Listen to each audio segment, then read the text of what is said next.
कोटि गुरुदेव के चरणों में दंडवत प्रणाम। हमारा विषय चल रहा है श्री विचार सागर दर्पण। हम दूसरा दोहा कर रहे थे। अवधि अपार स्वरूप मम, लहरी विष्णु महेश, विविध रवि चंदा वरुण यम, शक्ति धनेश गणेश। अब निश्चल दास जी इसमें हमें बता रहे हैं कि मेरा स्वरूप कैसा है, हमारा स्वरूप कैसा है। अपार है, समुद्र की तरह अपार है, जिसका कोई और छोर भी नहीं है। अब उस जैसे समुद्र के अंदर लहरें होती हैं, आगे आगे कितनी लहरें होती हैं।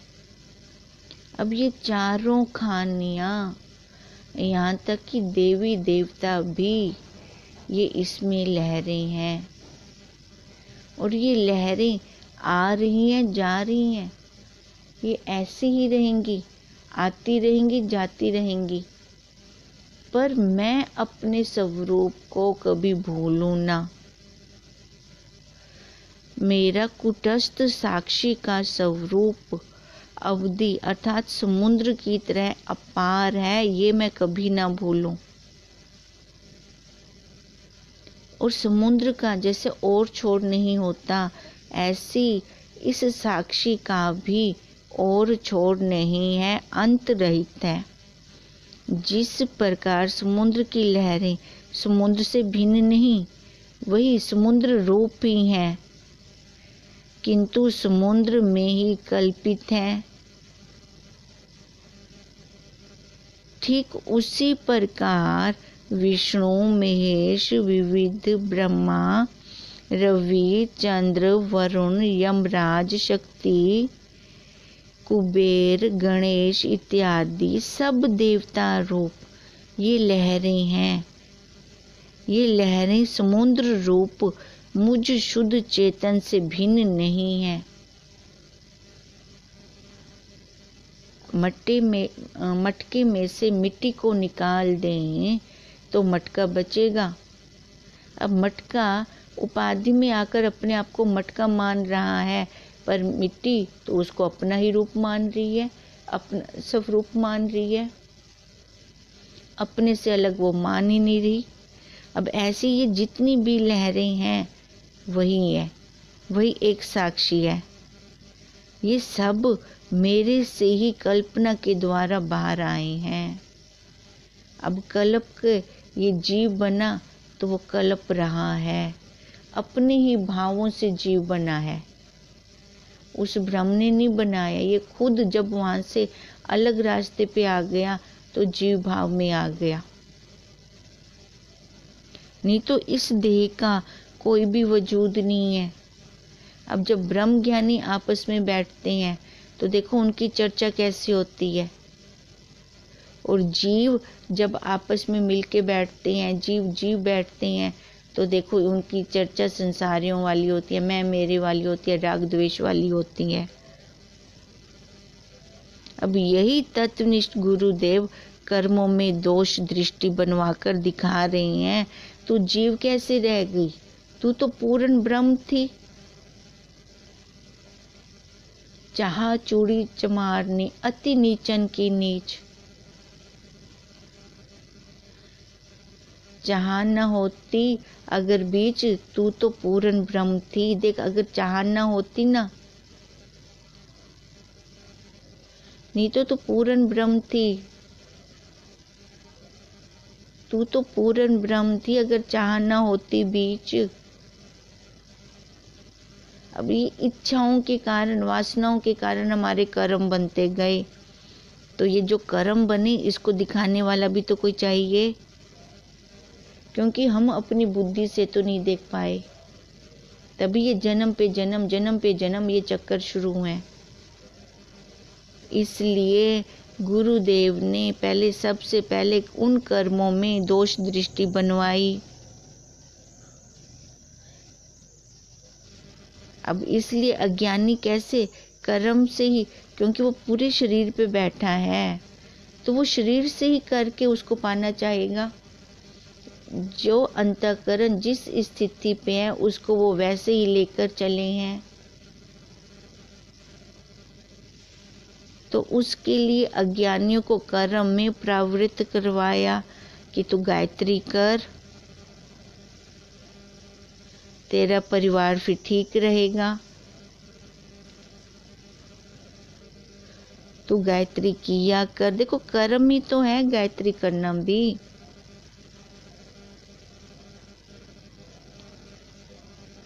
यही संतों की महिमा होती है, ये संतों की बड़ाई होती है कि जो जीव जहाँ पे रुका है उसको वहां से चलाते हैं। जो अपने निज रूप में स्थित हो जाता है तो उसे ब्रह्मा विष्णु शिव सब देवी देवताएं अपने रूप में लहरें दिखती हैं कि मुझ अधिष्ठान से तो ये खड़े हैं।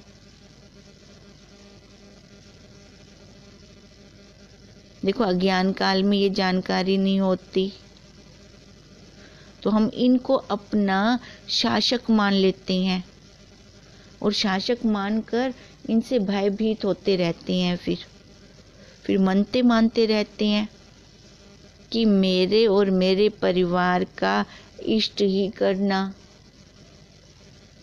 ये तो वही बात हो गई ना, एक चित्रकार के मन के अंदर वो चित्र की कल्पना, उसने वो पेपर पे बना दिया, पेपर पे वो शिव जी कृष्ण जी को बना दिया। अब खुद ही फिर उनको मत्था टेक रहा है। अब जो उसने पेपर पे कृष्ण जी बनाए तो उसका अधिष्ठान कौन है?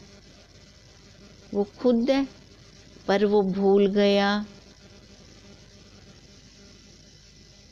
ऐसे गुरुदेव हमें याद दिलवा रहे हैं बार बार कि ये तेरे अंदर से ही निकली हुई तेरी लहरें हैं, फिर तू क्यों इनसे भय पा रही है? जा कृपालु सर्वज्ञ को हिये धरत मुनि ध्यान, ताको होत उपाधि ते मोह में मिथ्या भान। अब निश्चल दास जी निज रूप में स्थित करने के लिए महावाक्य दे रहे हैं। अब जो महावाक्य हमें गुरुदेव देते हैं वो क्या तोते की तरह रटने के लिए होते हैं या उनका अर्थ लेना होता है? अब इसलिए निश्चल दास जी कह रहे हैं ये रटने के नहीं, उपासना करने के नहीं, जाप करने के नहीं, अपने स्वरूप में स्थित होने के लिए हैं महावाक्य। हम तो क्रिया में बंध जाते हैं, जो भी क्रिया करते हैं उसमें बंधन ले लेते हैं, अपने आप को उतना मान लेते हैं बस, उससे फिर बाहर नहीं निकलना चाहते। सारी उम्र उसी क्रिया में लगे रहना चाहते हैं। अब सारी उम्र अगर बर्तन ही साफ करते रह जाएंगे तो उसमें खाना कब बनाएंगे? खाना बनेगा नहीं तो तृप्ति कैसे आएगी? ये अंतःकरण रूपी बर्तन साफ करके, ये खाली देखो एक तत्वनिष्ठ गुरुदेव ही हमें बता सकते हैं कि बर्तन साफ हो गया, चल अब आगे चल। उनके चरणों में अपने आप को समर्पित करेंगे तभी तो हम बैठ पाएंगे, तभी हम जान पाएंगे हमारा काम क्या है, शिष्य का काम क्या है कि अपने आप को समर्पित कर दे। देखो एक साधारण ड्राइवर पे भी तो हम श्रद्धा करके बैठते हैं कि ये मेरे को अपनी मंजिल पे पहुंचा देगा, जबकि वो साधारण है, संसारी है। अब यहाँ पर तो तत्वनिष्ठ गुरुदेव हैं। आज तक हमने संसार वालों की मानी है, तो क्या अब हम एक बार अपने गुरुदेव की मान के नहीं देख सकते? शंका तौर पे ही मान लें, संसार वालों की भी तो माननी है, उन्होंने हमें मनवाया है। तू माँ बन गई, तू पत्नी है, तू बहन है, कितनी उपाधियां दिलवा दी उन्होंने, हमने बहुत जल्दी स्वीकार कर ली। अब बार बार गुरुदेव कह रहे हैं कि तू ब्रह्म है। अब निश्चल दास जी भी कह रही हैं कि ये तेरे अंदर सारी लहरें हैं। चलो शंका होती है तो भी अच्छी है, ये शंकावादी का ही तो निचोड़ निकाल रहे हैं सिद्धांती, जिन्होंने सिद्ध किया हुआ है वही शंका को दूर करेंगे।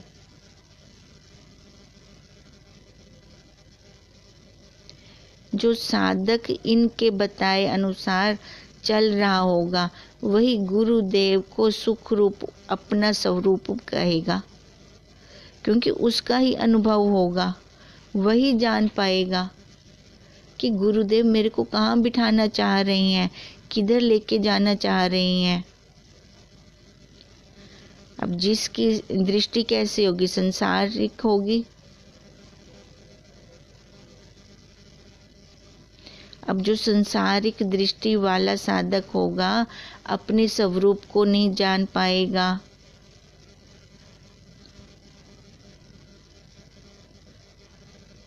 उसको फिर एक एक से भय लगता रहेगा, उसको बाहरी सुखों का भय हर टाइम रहेगा कि कहीं ये मेरे से चले ना जाएं, कि कोई मेरे से नाराज ना हो जाए।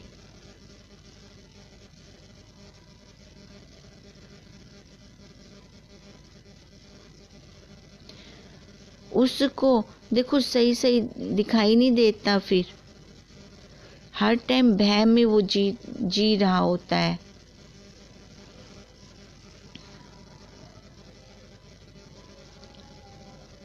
अपने आप, क्योंकि वो देह पे बैठा है ना, मैं भी सच्चा, मेरे वाले भी सच्चे, और कर्तापन में सारा क्रिया कर रहा है। उसका राग द्वेष देखो, जीव का राग द्वेष कब समाप्त हुआ? जहाँ से उसको सुख मिलता है, वो उसकी वासना क्या करती है कि वो हमेशा मेरे साथ रहे। अब जब घर में से कोई जीव जाता है ना, तो जो बहुत रो रहा होता है वो उस जाने वाले जीव को नहीं रो रहा होता, उसके सुखों को रो रहा होता है। और जो प्राणी गया वो अगर हमें सुख नहीं देता था, हमारे साथ उसकी बनती नहीं थी, तो देखो रोना भी नहीं आता। ये फैक्ट है, ये हम सबका अनुभव है। जो ज़्यादा रोता है उसके सुखों को रोता है कि उससे मेरे को ये सुख प्राप्त होते थे, ये मेरे को हमेशा सुख देती है तो हमेशा मेरे साथ रहे, इससे मेरी जरा भी नहीं बनती तो ये मेरे सामने भी ना आए। ये जो राग द्वेष है ना, अपने नित्य भूमा सुख में नहीं है, ये जीव की खुद की पैदावार है। अपने में अपने से आप को देखें, तब उस साक्षी के भूमा के दर्शन होंगे। वो आप ही आप है, उसके अलावा और तो कुछ है ही नहीं। जैसे सोना सोना ही है, चाहे वो चूड़ी हो, अंगूठी हो, गले का हार हो, है तो वो सोना ही। वैसे ही आप ही हैं। कोई लहर से कहे कि तू लहर है, बुदबुदा है, तरंग है, तू जल नहीं है, तो वो क्या कहेगी? मैं जल रूप ही हूँ, क्योंकि उसका उपादान कारण क्या है? जल।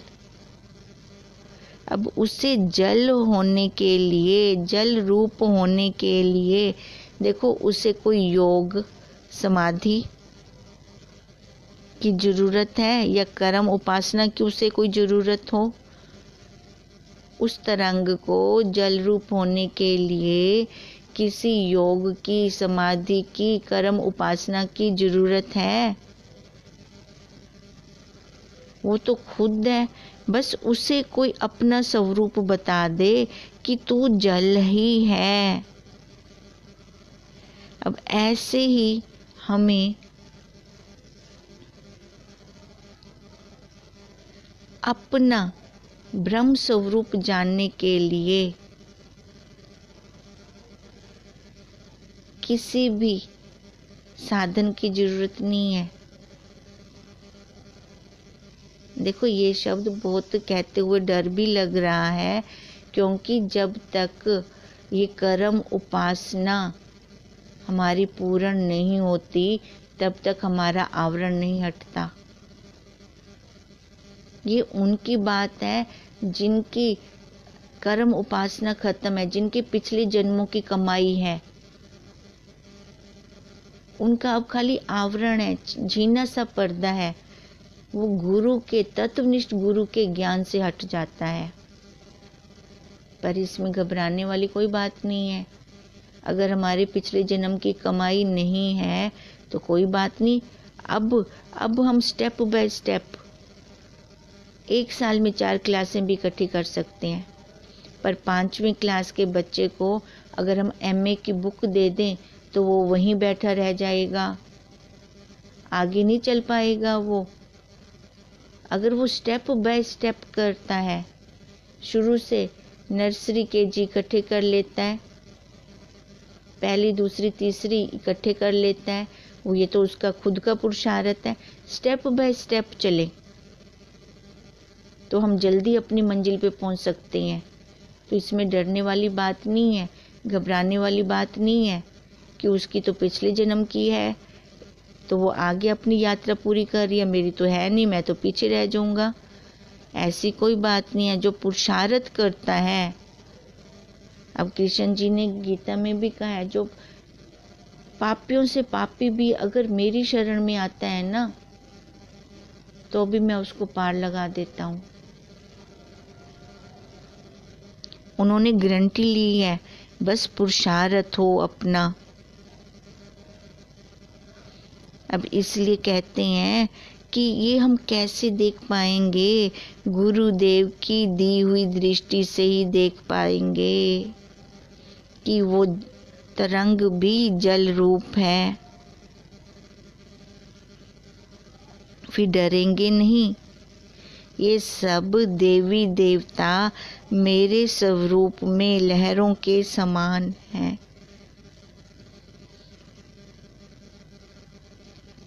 जा कृपालु सर्वज्ञ को, अब जो वो उन्होंने कृपा करके, हमारे गुरुदेव ने, तत्वनिष्ठ गुरुदेव ने कृपा करके हमें ये दिखाया।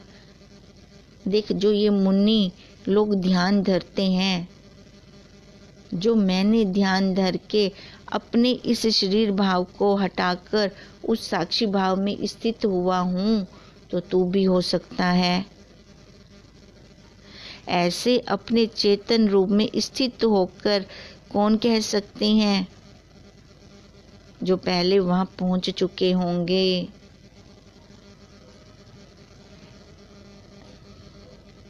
अगर सूर्य के प्रकाश जितना अपना स्वरूप समझें तो भी इसमें दोष है।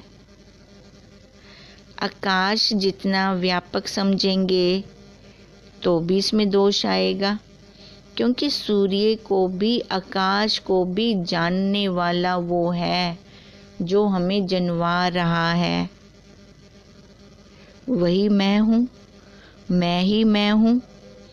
जब ऐसी स्थिति बन जाती है तो देखो, यह श्लोक फिर पूर्ण हो जाता है जो हम पढ़ रहे हैं। फिर इसमें हमें शंका नहीं होती। जा कृपालु सर्वज्ञ को ही ये धरत मुनि ध्यान। अब जिन्होंने उसका ध्यान किया उन्होंने ही तो पाया। हम सब देखो ईश्वर को बहुत बड़ा, सर्वज्ञ, न्यायकारी, दयालु, सब ऐश्वर्यों का मालिक मानते हैं। पर गीता कह रही है ईश्वर किसी की कर्म क्रियाएं सृजता नहीं है।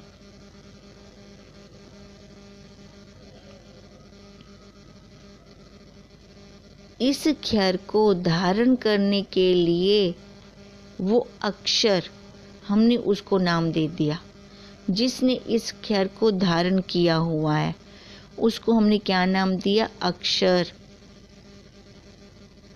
उसे ईश्वर कहते हैं।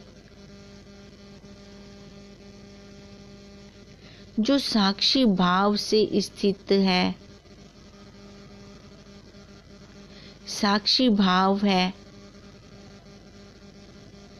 देखो भाव है ये खाली, जैसे हमने माँ माना, पत्नी माना, बहन माना,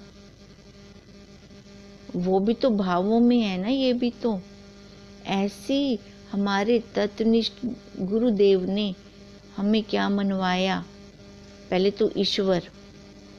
देखो एकदम मनुष्य को ब्रह्म कैसे कहें कि तू ब्रह्म है, जबकि है तो वही, पर उसको प्रक्रिया में से निकलवा कर फिर कहेंगे। अब जैसे समुद्र का खारा जल हम सीधा सीधा नहीं पी सकते, जब तक वो वाष्पीभूत होकर बादल रूप में, फिर बादल से बरसात रूप में नहीं पानी नीचे आता, तब तक हम उसको पी नहीं सकते।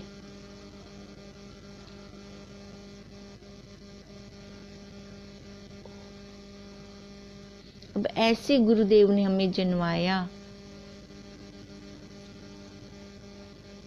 ओम ओम, यह वह, ये वो है और वो मैं हूँ।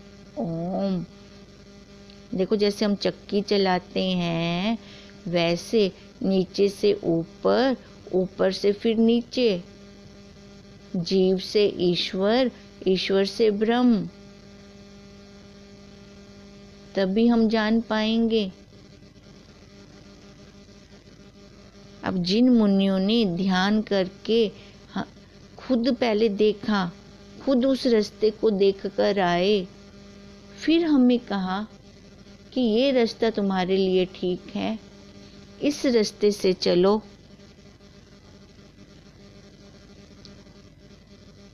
अब तभी तो देखो पहले जीव भाव होता है तो ईश्वर की जरूरत पड़ती है। फिर उस ईश्वर से हम क्या करते हैं? कामना पूर्ति के लिए फिर टकरे मारते रहते हैं, उससे कामना पूर्ति करवाते हैं उस ईश्वर से। अब इसको समझाने के लिए देखो एक उदाहरण भी देते हैं कि बैंक के चपरासी और मैनेजर का उदाहरण, कि मैनेजर तो सारे स्टाफ पर शासन करता है और चपरासी सबके आगे हाथ जोड़ता रहता है और पानी पिलाता है।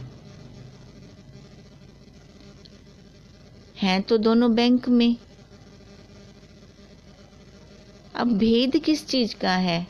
वो मैनेजर, वो मैनेजर हो गया, वो चपरासी हो गया।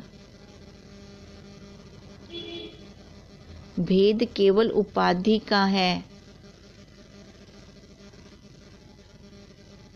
हैं वो दोनों उसी बैंक में ही। ऐसे ही हम उसकी सत्ता में है, उस ब्रह्मांड में है। ईश्वर भी माया उपाधि वाला, पर उसने अपने आप को जान लिया प्योर का प्योर, और ये जीव मैं मेरे में रह गया। अब ये ईश्वर और जीव दोनों उसके बैंक में काम कर रहे हैं। अब उपाधि का फर्क है बस। अब इसलिए जीव से हटकर, जीव भाव से हटकर पहले ईश्वर कोटि में आए। अब ईश्वर कोटि में आएंगे, नीचे से ऊपर, ऊपर से फिर नीचे भी सब मैं ही हूँ। फिर उस ब्रह्म में जाएंगे। अब उन्होंने, हमारे ऋषियों ने, मुनियों ने ध्यान लगाकर, देखो हमारे ऊपर उन्होंने कितनी बड़ी कृपा की।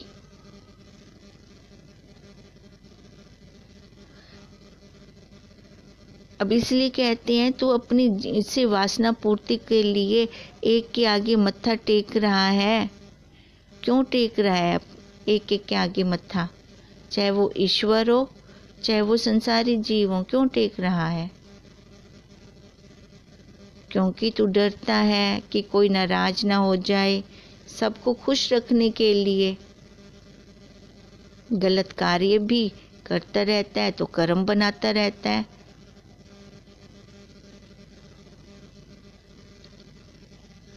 कि मैं सबसे बनाकर रखूं। ये देखो, ये वासनामय जीव है। ये वासनामय जीव की बात हो रही है। अब जिसकी उस ईश्वर से इच्छा पूर्ति हो गई, वो तो कहेगा सबकी सुनता है। मेरी मनते, मैंने जितनी भी मनते मानी वो सारी मेरी उसने पूरी कर दी। और दूसरा, जिसकी कर्मों का अभी भोग बाकी था, अभी उसकी प्रारब्ध शेष थी, उसकी एक भी मन्नत फिर पूरी नहीं होती। फिर वो कैसे उसको उलाहना देता है? किसी को तूने महल दिए रहने के लिए, मेरे लिए तेरे पास एक छोटी सी झोंपड़ी भी नहीं थी। अब इस प्रकार हम देखें ईश्वर के बारे में कैसे कैसे कहते हैं। उसी ईश्वर का मुनिजन, योगीजन अपने हृदय में ध्यान करते हैं।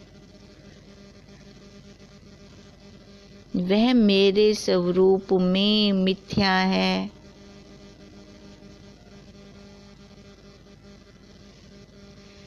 अब देखो, पहले ईश्वर कोटि का ध्यान करेंगे, उस ईश्वर का ध्यान करके फिर उस ब्रह्म तत्व को देखेंगे।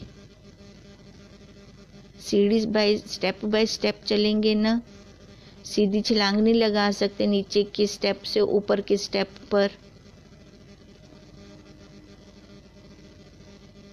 जब अपने ध्यान में स्थित हुए, अपने स्वरूप में स्थित हुए, तो ईश्वर को भी मिथ्या कह दिया। ये हम कब कह सकते हैं? देखो, पहले तो अपनी दृष्टि से ईश्वर को ही हमने सब कुछ माना हुआ था, उससे भय भी खा रहे थे, व्रत भी रख रहे थे। अब ये व्रत नहीं करूंगा तो मेरा ये अनिष्ट हो जाएगा। अब जब गुरुदेव ने अपनी दृष्टि दी, तब साधक को ये विवेक हुआ कि उसने अपने आप को भूमा व्यापक सुख रूप, नित्य प्रकाश रूप में देखा। उसमें जब उसने स्थित किया, जहाँ पे उसके गुरुदेव के सत्य स्वरूप में ही उसकी स्थिति फिर हुई उस साधक की। अब मेरे गुरुदेव कहाँ हैं? उस सत्य स्वरूप में। अब गुरुदेव क्या चाहते हैं? गुरुदेव क्या चाहते हैं कि जैसी स्थिति मेरी है ऐसी ही मेरे बच्चों की हो। तो फिर वो ईश्वर उपाधि में भी क्यों रहने देंगे? ताको होत उपाधि ते, फिर वो उपाधियों में क्यों घूमने देंगे? अपने स्वरूप में ही तो स्थित करेंगे। फिर ये ईश्वर, देवी देवताएं सब मिथ्या लगेंगी।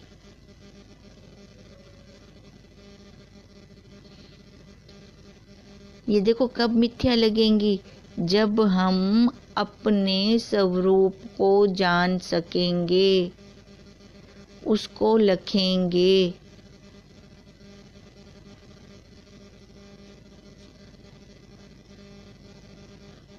तो अपने स्वरूप को कब देखेगा? जब वो पुरुषार्थ करेगा, प्रमाद को हटाएगा। जा कृपालु सर्वज्ञ को ये धरत मुनि ध्यान। अब सर्वज्ञ ने कृपा करके जो मुनियों ने ध्यान करके पाया था, अपने आप को उपाधि से ताको हो तो उपाधि ते। अब अपने आप को उपाधियों से उन्होंने रहित किया, तभी तो अपने स्वरूप को वो जाने कि मैं सर्वव्यापक हूँ, भूमा हूँ, सुख रूप हूँ, प्रकाशक हूँ। तो ऐसे ही जीव भी अपने आप को तभी ये सुख रूप, भूमा रूप अपने आप को जान पाएगा, नहीं तो वो अपने स्वरूप को जान नहीं सकता। हम क्या थे? आंखों वाले अंधे थे। आंख होते हुए भी हम उसको, ये तो नहीं कि अभी हमारे अंदर आया है, वो पहले नहीं था, था तो पहले भी, पर हमें दिखता नहीं था। अब गुरुदेव हमारे विचोले, उन्होंने उसके दर्शन करवाए, उससे मिला, अरे वो है जको तू लब्धि पियावी। फिर मैंने जाना, ये कौन जानेगा? जो साधक परमाद का त्याग करेगा और पुरुषार्थ और अभ्यास करेगा। ओम तम नमामि हरिं परम, ओम तम नमामि हरिं परम, ओम तम नमामि हरिं परम। ब्रह्म स्वरूप गुरुदेव के चरणों में कोटि कोटि नमन। ओम ओम।